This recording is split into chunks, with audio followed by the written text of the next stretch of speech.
Merhaba arkadaşlar. Bugün yine LED lambalarla alakalı güzel bir videomuz olacak. Bu görmüş olduğunuz plexiglass'tan biz bunu CNC'de işlemiştik. Bunu böyle ufak bir tabela gibi bir şey yapmayı düşünüyoruz. Bunun için de yine 3 boyutlu yazıcımızdan kendi tasarlamış olduğumuz bir parça tasarladık. Bunu içine koyacağız. Etrafına da LED lambamızı koyup kapaklarını kapatacağız. Uygun bir şarj devresi, bir adet BMS ile kumandadan kontrollü bir şekilde yapacağız. Pillerimizin birbirine birleştirilmesi için punta kaynak makinamız, bunu kullanacağız. Burada kullanmış olduğumuz LED lamba 5 voltluk bir LED lamba. Şu şekilde de bir kontrol devresi var. Bunu tabi içine açıp bu kabloları çıkaracağız. Mümkün mertebe şu kalan kısmı da sığdırmaya çalışacağız. Bakalım bittiği zaman nasıl bir güzel lamba olacak. Bunu videolar çekerken kenarlara koymayı düşünüyorum. Siz de bu şekilde lambalar tasarlayıp, gece lambası olabilir, İsminizi yazabilirsiniz. Bunun kenarlarına resim koyabilirsiniz. Hani bunlar tamamen size kalmış bir şeyler. Gece lambası da olarak kullanılabilir. Sade tek renk olarak da kullanılabilir. Sade açma kapama düğmesi bağlanabilir. Bu şekilde kumandadan kontrollü LBG değişik renklerde de yakabilirsiniz. Bu şekilde kendiniz lambalar tasarlayıp veya resim, başka bir şey olur, görsel olur. Akşamları geceleyin odanızda veya bir kenarınızda, başucunuzda bu şekilde kullanmak için kendiniz de tasarlayabilirsiniz. Şimdi gelin videomuzun nasıl yapılacağına dair kısa bilgilendirme videosuna başlayalım arkadaşlar. Hadi gelin hep beraber nasıl yapıldığına geçelim.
Evet arkadaşlar, tabelamız tamamlandı.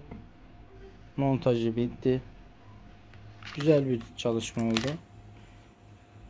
2 adet 18650 laptop pilini buraya koyduk. Burada şarj devresi, BMS'si ve LED lambaların devresi bunun içerisinde. Kutuyu 3 boyutlu çizim programı Fusion 360'da çizim yaptık. Yazıcılarımızdan çıktı aldık. Buraya bir adet açma kapama tuşu koyduk. Yan tarafta bir adet sensör var. Kumandadan açma kapama sağlıyor.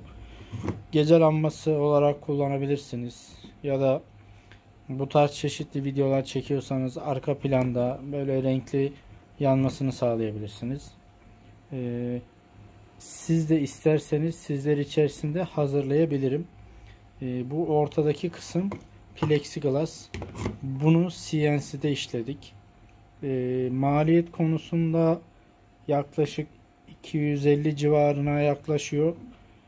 Yani piller, elektronik devre, LED lambası, plexiglas işlemesi, işte bunların hepsinin kargosu vesaire, bunun 3 boyutlu baskısı derken hemen hemen o fiyatlara geliyor. Yani malzeme fiyatları biraz arttığı için ister istemez fiyatlar da yükseliyor. Dilerseniz resim çerçevesi vesaire olarak kullanabilirsiniz. Arkaya resim koyabilirsiniz. Düz plexiglas yapıp arka kısma resim de koyabilirsiniz. Gece lambası vitrininizde kullanabilirsiniz. Bu tarz değişik lambalar, çalışmalar yapabiliriz. Sizler de kendiniz de yapabilirsiniz. İlla bu şekilde karmaşık bir devre olması şart değil. Yani hoşunuza giden bu tarz çalışmalarda çeşitli elektronik parçalar kullanarak böyle güzelleştirip lambalar vesaireler bağlayabilirsiniz. Kumandamızdan açıyoruz, kapatıyoruz. Çeşitli modları var. Şimdi değişik değişik ledler de var. Kayar ledler falan vardı. Ben bu led bayağı olmuştu alalı. 5 voltla çalışıyor. Bunu bağladım. Siz de değişik çalışmalar yapabilirsiniz.